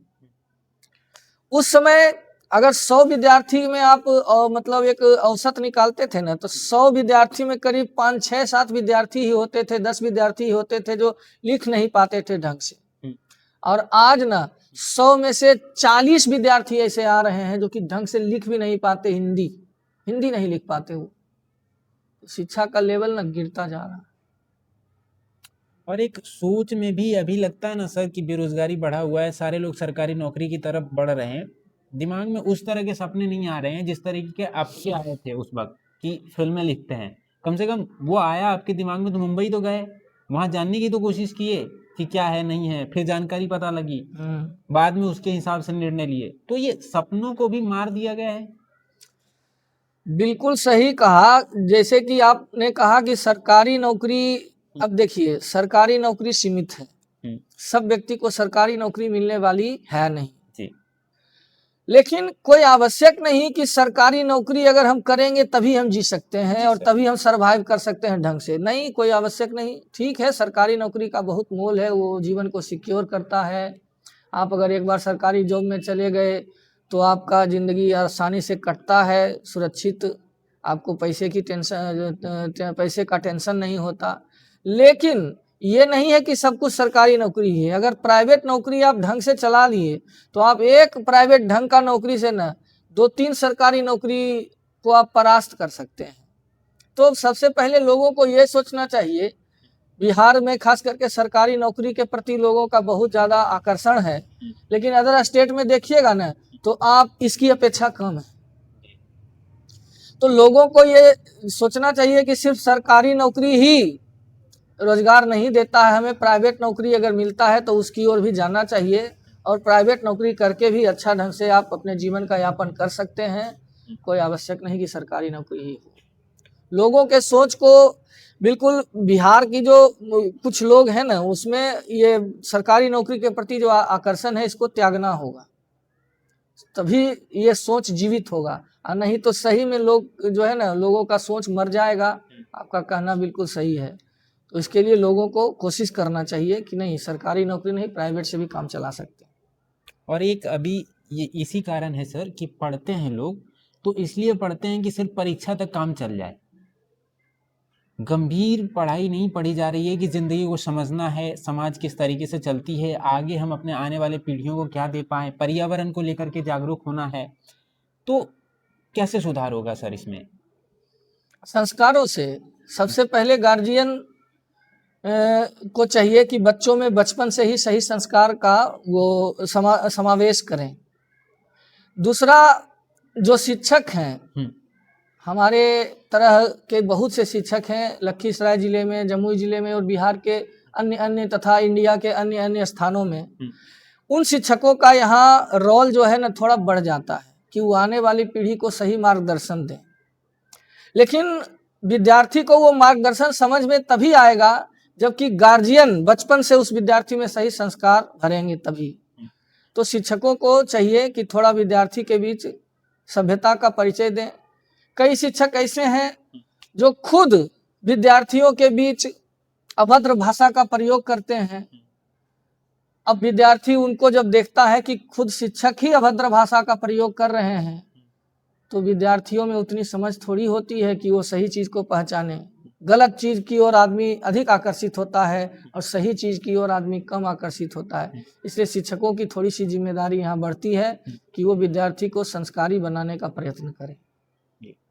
और सर सेवा वाला जो भी क्षेत्र है उसको व्यापार समझने लगे हैं लोग। जैसे शिक्षा है तो इसमें भी बहुत सारे लोग आते हैं, व्यापार समझ करके कर रहे हैं। स्वास्थ्य है, उसमें तो आपको पता ही है, जैसे न्याय वाली व्यवस्था जो है, वकील साहब होते हैं ये, तो बहुत भारी भरकम फीस लेते हैं, और नहीं लेते हैं तो थोड़ा थोड़ा कर करके इतना लंबा खींचते हैं मुकदमे को कि इंसान परेशान हो जाता है। अगर व्यापार ही करना तो धंधे कर लेते किसी चीज़ का, बेचते अपनी चीज़ें लगा करके। तो इसको कैसे देखते हैं सर? हाँ, यही कारण है कि हमारा जो बिहार है और देश जो है थोड़ा सा पिछड़ रहा है, कि आजकल लोग जो व्यवसाय है उसको सिर्फ धंधे के तौर पर देखते हैं, खास करके शिक्षा को भी लोग धंधे के रूप में देख रहे हैं। ये सरासर गलत है। देखिए, पेट भरने के लिए धन की तो आवश्यकता सबको है, लेकिन सम्मान को ना धन से अधिक महत्व देना चाहिए। आप एक शिक्षक हैं, आपको ये समझना पड़ेगा कि आपका ओहदा क्या है। शिक्षक, माता पिता और शिक्षक, ये तीनों जो है सर्वश्रेष्ठ माने जाते हैं। मैं तो यहाँ तक कहूँगा, और मैं क्या, बहुत से विद्वानों ने कहा है कि गुरु का जो दर्जा है वो भगवान से भी बड़ा होता है। जी सर। गुरु का दर्जा। लेकिन आजकल के जो गुरु है वो गुरु नहीं, वो सिर्फ टीचर रह गए हैं, और वो सिर्फ पैसे के लिए ही पढ़ाना चाहते हैं। और पैसा अगर मिले ना तो वो गलत रास्ता चुनने में भी बाज नहीं आते। मैं तो शिक्षा के सर्किल से जुड़ा हुआ हूँ, अपने लखीसराय में ही देखता हूँ कि बहुत से टीचर जो है बच्चों को पढ़ाते हैं। ठीक है, पढ़ाना तो गलत नहीं है। विद्यार्थी को नोट्स देते हैं बना बना के कि तुम इसको याद करो, ये भी गलत नहीं है, ये भी बिल्कुल सही है। लेकिन जब परीक्षा होने लगता है तो वो शिक्षक ना पूरा पैरवी लगा करके क्वेश्चन आउट करवाते हैं। इसमें से बहुत से सरकारी शिक्षक हैं जो कि ट्यूशन भी चलाते हैं और सरकारी शिक्षक भी हैं। वो क्वेश्चन आउट उनको कराने का बड़ा अच्छा मौका मिल जाता होगा, और वो क्वेश्चन आउट करवा के अब विद्यार्थी से पैसा लेते हैं कि पहले 300 रुपया या 500 रुपया जमा कर दो, 9 बजे से परीक्षा शुरू होगी, 8:45 में तुम्हारे फेसबुक व्हाट्सएप पर क्वेश्चन आ जाएगा। और उसके बाद ऐसा वो करते हैं। ये सरासर गलत है। मैं इसको न सिर्फ गलत मानता हूँ बल्कि बहुत बड़ा पाप और बहुत बड़ा अपराध के श्रेणी में रखता हूँ। ऐसा करके ना आप शिक्षा व्यवस्था को पूरा चौपट कर रहे हैं। आउट करवा दीजिएगा, विद्यार्थी उसको बना लेगा जा करके, फिर वो विद्यार्थी क्यों पढ़ेगा? वो उसका जो जूनियर विद्यार्थी रहेगा वो यही सोचेगा कि मेरे लिए तो व्यवस्था हो गया था, हम सर को 300 रुपया फिर दे देंगे, सर क्वेश्चन भेजिए देंगे, क्या जरूरी है साल भर मेहनत करने का, परीक्षा ही तो पास करना है। ऐसे करके पूरा शिक्षा व्यवस्था चौपट हो जाएगा, पूरा शिक्षा व्यवस्था। और दुर्भाग्य का बात तो ये है कि उस शिक्षक इसको गलत भी नहीं मानते, उनको लगता है कि ये मेरा धंधा है। अब उनको कौन बतावे कि ये धंधा नहीं, ये आप बहुत ही गलत काम कर रहे हैं, ये तो आप अपने ज्ञान का दुरुपयोग कर रहे हैं। और ऐसा करेंगे तो भगवान अगले जन्म से आपको मूर्ख बनावेगा। आपने ज्ञान का सही दिशा में प्रयोग नहीं किया, और साथ ही साथ आप बिहार के पीढ़ी को बर्बाद कर रहे हैं, बिहार और देश के पीढ़ी को बर्बाद कर रहे हैं, और अपने भी पैर पर कुल्हाड़ी मार रहे हैं। अपने पैर पर इसलिए कुल्हाड़ी मार रहे हैं क्योंकि जो बच्चा को क्वेश्चन मिल जाएगा, परीक्षा वो आसानी से पास कर लेगा बिना मेहनत के, तो ट्यूशन क्यों पढ़ेगा?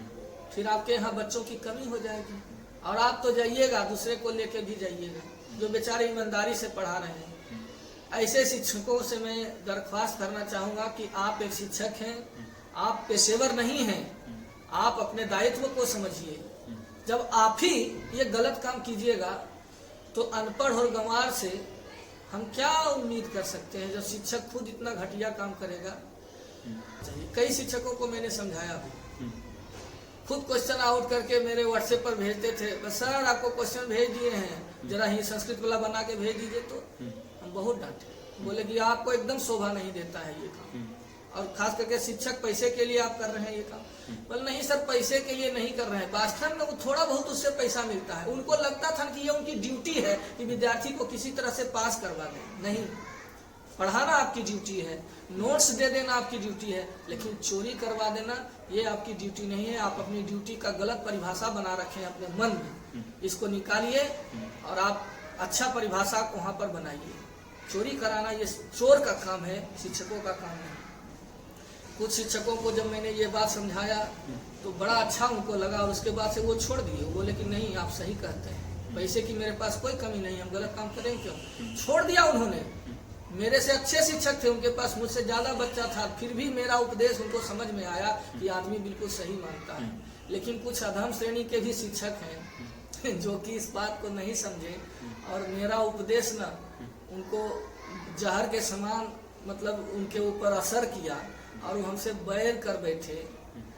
तो एक संस्कृत में श्लोक आता है कि यस्य नास्ति स्वयं प्रज्ञा शास्त्रम तस्य करोति किम लोचनाभ्याम विहीनस्य दर्पणम किम करिष्यति।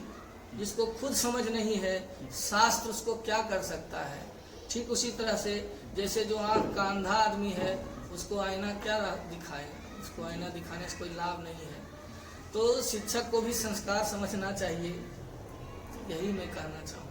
सर इसी वजह से ना इस बार हम देखे परीक्षा में मेरा ये काम है कि चीज़ें कैसे चल रही है उस पर थोड़ा नज़र बना के रखना। तो परीक्षा जब होनी थी तो थोड़ा विलम्ब से पहुंच रहे थे छात्र। हो सकता है इसी हालत में कि जब तक आ जाए हमारे पास सवाल तो उसी वजह से तो दरवाज़ा बंद कर दी गई। और दरवाज़ा जब बंद कर दी गई तो यूँ उद्यम मतलब उत्पात मचाया गया। दरवाजे कुछ जगह तोड़ दिए गए, कुछ जगह तो दरवाज़ा मतलब वो दीवार के तरफ से कूद करके उधर पहुँचे। कुछ सिपाहियों के साथ झगड़ा हुआ है और एक तो डीएम साहब की गाड़ी में यूँ मार दिया गया, ईंटा मार रहा था। हाँ, तो वहाँ पे एक जायज भी था सर कि उसके एडमिट कार्ड में गलत इन्फॉर्मेशन छाप दी गई थी। तो वो बोर्ड का मामला था और उसके वजह से उसे प्रवेश नहीं मिली, वो समय से ही पहुंची थी। तो उसके वजह से तो डीएम साहब बोले रुक करके, एक जगह के डीएम साहब की बात वो नहीं बोल रहे हैं, तो वो बोले कि अगर एक पहला आगपात छूट गया है तो आप आवेदन दे करके इसी साल वाले में कर सकते हैं। ये जानकारी भी बच्चों को नहीं है। और सबसे बड़ी बात ये देखते हैं सर, कोई भी परीक्षा होता है तो विद्यार्थी जो अपना प्रवेश पत्र है उसके नीचे जो लिखा रहता है वो पढ़ते भी नहीं। तो ये सब जो हो रहा है उसको लेकर के आपको क्या लगता है? सबसे पहले तो सरकार जो नियम बनाती है शिक्षण जैसे बिहार बोर्ड जो परीक्षा ले रही है, फर्स्ट सिटिंग 9 बजे से चालू कर रही है और 9:30 बजे तक चालू कर रही है। 9 बजे से ही गेट लग जाता है और अगर आप 9:01 में आप आइएगा तो आपको परीक्षा से वंचित रखा जाएगा। ये बिल्कुल सही है, ये बिल्कुल सही नियम है। एक समय होता है ना किसी भी चीज का। अब जो बच्चे लेट पहुंचते हैं सबसे पहले तो गलती आपकी है। आप बाद में उद्यम करते हैं, तोड़फोड़ करते हैं तो आप तो गैर कानूनी कदम उठा रहे हैं। सरकार आपसे आपके साथ थोड़ा नरमी से पेश आ रही है, नहीं तो आप सजा के भागीदार भी बन सकते हैं। लेकिन सबसे पहले तो उसको अपना गलती समझना चाहिए कि जब नियम बन चुका है तो फिर 9:01 में आप आए क्यों। हम कहते हैं कि 300 नंबर में फर्स्ट डिवीजन है, अब अगर हमको 299 नंबर आ गया है, हमको सेकेंड डिवीजन कर दिया, अब हम इसके चलते लड़ाई करें कि क्यों हमको सेकेंड डिवीजन किए, तो मेरी गलती है ना। तो यहाँ हम सजा के भागीदार हो सकते हैं। तो ये सरासर गलत है। उत्पात मचाना, पुलिस से मारपीट करना, पुलिस नियम कानून से बंधी हुई है, तो यहाँ पुलिस का कोई गलती नहीं है। यहाँ हम विद्यार्थियों का गलती है। आपको समय से जाना पड़ेगा और अगर आपको जाम लगता है तो आप अपना उतना हिसाब से पहले चलिए। अब 1 घंटा पहले चलिए, आप 1.5 घंटा पहले घर से निकलिए। लेकिन आपको सेंटर में दोबारा थोड़ी, आपको कोई इम्पोर्टेंट कार से किसी से कहीं जाना है, ट्रेन चल रही है, ट्रेन छूट गई, तो गलती ट्रेन की है कि गलती आपकी है। तो आप ट्रेन को दोष दीजिएगा कि ट्रेन क्यों चली गई, समय से क्यों चली गई, गलत बात है। पुलिस का ये प्रयास बिल्कुल सही है। वैसे विद्यार्थी को हाँ, लेकिन जो वंचित हो गए उनके प्रति सहानुभूति है, लेकिन रूल इज रूल। सर इसको लेकर के बच्चे के पास भी सवाल है कि जो शिक्षक हैं, इन्विजिलेटर जिनको बोलते हैं, वो जो निरीक्षण का काम करते हैं वहाँ पे, वो बाद में आते हैं तो उनको प्रवेश मिल जाती है। वो लेट से आ रहे हैं। कई जगह ये रिकॉर्ड भी हुआ है, बाकायदा मेरे पास भी आई है और मैंने भी छापने की कोशिश करी है। तो ये कितना सही है? बच्चे बोलते हैं अगर मेरे लिए रूल है तो उसके लिए भी रूल है। हम आपसे एक छोटा सा सवाल करते हैं कि सांप सपेरा पकड़ता है, उसको पकड़ने का हुनर है, तो आप भी जाके पकड़ लीजिए, देखिए आप मौत की नींद सो सकते हैं। वो शिक्षक है, वो लेट से आ रहा है, वो लेट से आएगा तब भी काम चल जाएगा। आपका काम है परीक्षा देना, जो नियम बनाया गया वो आपके लिए है। वो शिक्षक है, उसको थोड़ा सा छूट मिलेगा, वो विद्यार्थी थोड़ी है। विद्यार्थी का लेवल अलग है, शिक्षक का लेवल अलग है। मैं विद्यार्थी को मारता हूँ, 2 थप्पड़ 2 छड़ी मार बैठता हूँ, तो इसका क्या मतलब है कि विद्यार्थी हमको भी मारे कि हाँ आप मारे सो हम भी आपको मारेंगे। अब बताइए, वो शिक्षक है, उसको उलेट आ सकता है, उसको क्या दिक्कत है? उसके बदले कोई दूसरा गार्डिंग कर देगा 10 मिनट 15 मिनट, वहाँ हो सकता है। लेकिन आप विद्यार्थी हैं, आप 14 साल के हैं, अभी से ही आप इतना संस्कार विहीन हो जाइएगा। उनका तो उम्र हो गया, अगर वो थोड़ा संस्कार विहीन हो भी गए तो ठीक है, काम चलेगा, लेकिन उनको भी थोड़ा ध्यान रखना चाहिए। विद्यार्थी को कोई बहाना नहीं देना चाहिए। कई लोग अब बाजार में हेलमेट पहनते हैं लोग, विद्यार्थी पुलिस उनको रोकती है कि हेलमेट क्यों नहीं पहनते हैं। बोलता पुलिस तुम क्यों नहीं पहना? अरे पुलिस है, वो नहीं पहनेगा, हेलमेट पहनो तुम लोग। वो तो थोड़ा दूर गाड़ी कर रहा है, वो नहीं भी पहन सकता, वो एक्सपर्ट है, उसके पास सारी व्यवस्था है, हम लोग के पास नहीं है। तो हम लोग को पहले हेलमेट पहनना चाहिए, बहानबाजी नहीं करना चाहिए, नियम का पालन करना चाहिए। किसी पर दोष मढ़ देना ठीक बात नहीं है। तो मैं इस तरह से सोचता हूँ, शिक्षक है वो ठीक है, लेट से आया उसका चलेगा, लेकिन हम लोग को विद्यार्थी को समय पर जाना चाहिए। सर, संस्कृत जो है 10वीं के बाद अनिवार्य नहीं रह जाती है, इस पर आपका क्या विचार है? और बहुत सारे लोग कहते हैं कि अंग्रेजी जो है पढ़नी पड़ती है, बाद में अनिवार्य हो जाती है, तो 10वीं में काहे नहीं अनिवार्य कर देते? इन दोनों पे आप बताइए। ये तो सरकार का मुद्दा है, लेकिन सरकार को ये बात समझना चाहिए कि इंग्लिश जो सब्जेक्ट है इंटरनेशनल लैंग्वेज है, उसके बिना काम नहीं चलेगा आगे। सरकार की जितनी भी किताबें हैं, जितना भी योजनाएं निकल रहा है, वो सब उसमें सब अंग्रेजी का बहुत ज़्यादा प्रयोग होता है। तो अंग्रेजी आप कंपलसरी कीजिए, ये जरूरी है। और संस्कृत थोड़ी पुरानी भाषा है, तो संस्कृत को 10वां में अनिवार्य किया है। आगे हालांकि नई शिक्षा नीति में ऐसा प्रावधान लाई है सरकार कि कोई संस्कृत से अगर पढ़ना चाहता है तो वो संस्कृत से लेकर के भी पढ़ सकता है। उसमें तो मतलब आप साइंस और आर्ट्स सबको मिला दिया गया है। कोई चाहे तो अगर फिजिक्स एक पेपर ले सकता है और एक पेपर हिस्ट्री भी ले सकता है, एक पेपर संस्कृत भी ले सकता है, ऐसा छूट दे दिया गया है। तो ये बहुत अच्छा तरीका है। लेकिन इंग्लिश को ना बिहार सरकार को चाहिए कि कम से कम 10वां में भी कंपलसरी अवश्य कर देना चाहिए। चलिए सर, अब आखिरी में एक सवाल बोले थे हेमंत सर के साथ जब हम बातचीत किए, तो वो बोले कि डीएम साहब मिथिलेश मिश्र जो हैं बहुत अच्छे इंसान हैं, वो कबड्डी करवाते हैं, कुश्ती करवाते हैं, अलग अलग चीज़ें करवाते हैं। तो एक परीक्षा भी आयोजित करवाएं पूरे इलाके का, गांधी मैदान के जहाँ भी, उनमें वो सेट करें और सारे संस्थान जैसे आपके हैं और बड़े बड़े स्कूल हैं जो भी है, वहाँ से बच्चों को बुलाएं और एक परीक्षा हो, टेस्ट हो, जिसमें अगर फर्स्ट सेकंड थर्ड जो जिस तरीके से आते हैं उनको पुरस्कृत करें तो उत्साह बढ़ेगा पढ़ाई को लेकर के। बिल्कुल सही प्रयास अगर ऐसा करें डीएम साहब, और आगे कोशिश भी किए हैं।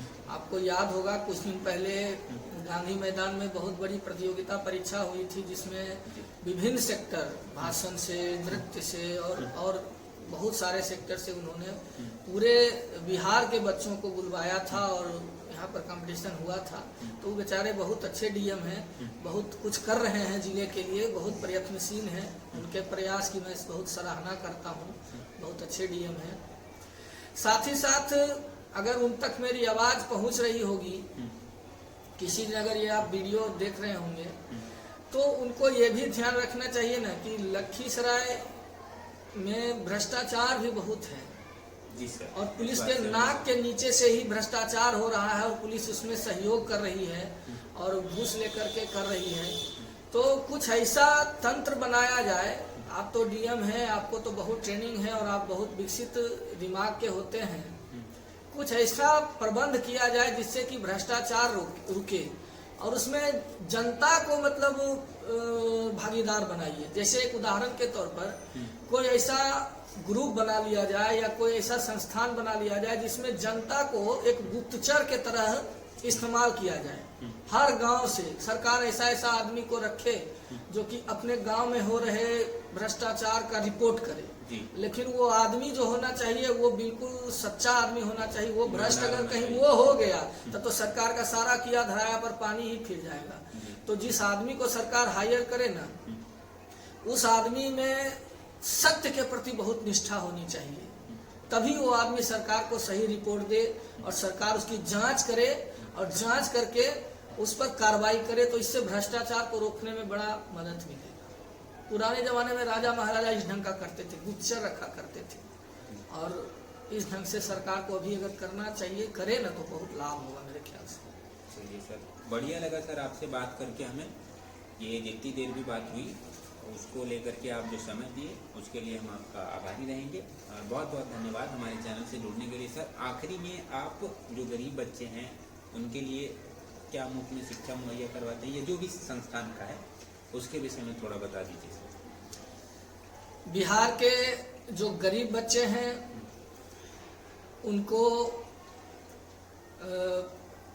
शिक्षा मुहैया कराने का जो प्रयास है हर शिक्षक अपने अपने तरफ से करते हैं। गरीब बच्चे अगर पढ़ना चाहे ना तो गरीबी आड़े नहीं आएगी, इतना मैं आपको विश्वास दिलाता हूँ। गरीबी जो है कोई बहुत बड़ी मुद्दा, शिक्षा अगर लेना चाहिएगा ना तो गरीबी आपको कभी बाधा नहीं पहुँचाएगी। खास करके साधारण शिक्षा जो आप जूनियर कक्षा का लेना चाहते हैं 10वां इंटर तक, उसमें तो आपको आराम से हो जाएगा। और जहाँ तक हमसे भी मदद होगा हम भी अवश्य करेंगे। चलिए सर, बढ़िया लगा आपसे बात करके सर। बहुत बहुत धन्यवाद समय देने के लिए। आपको भी बहुत बहुत धन्यवाद। नमस्कार।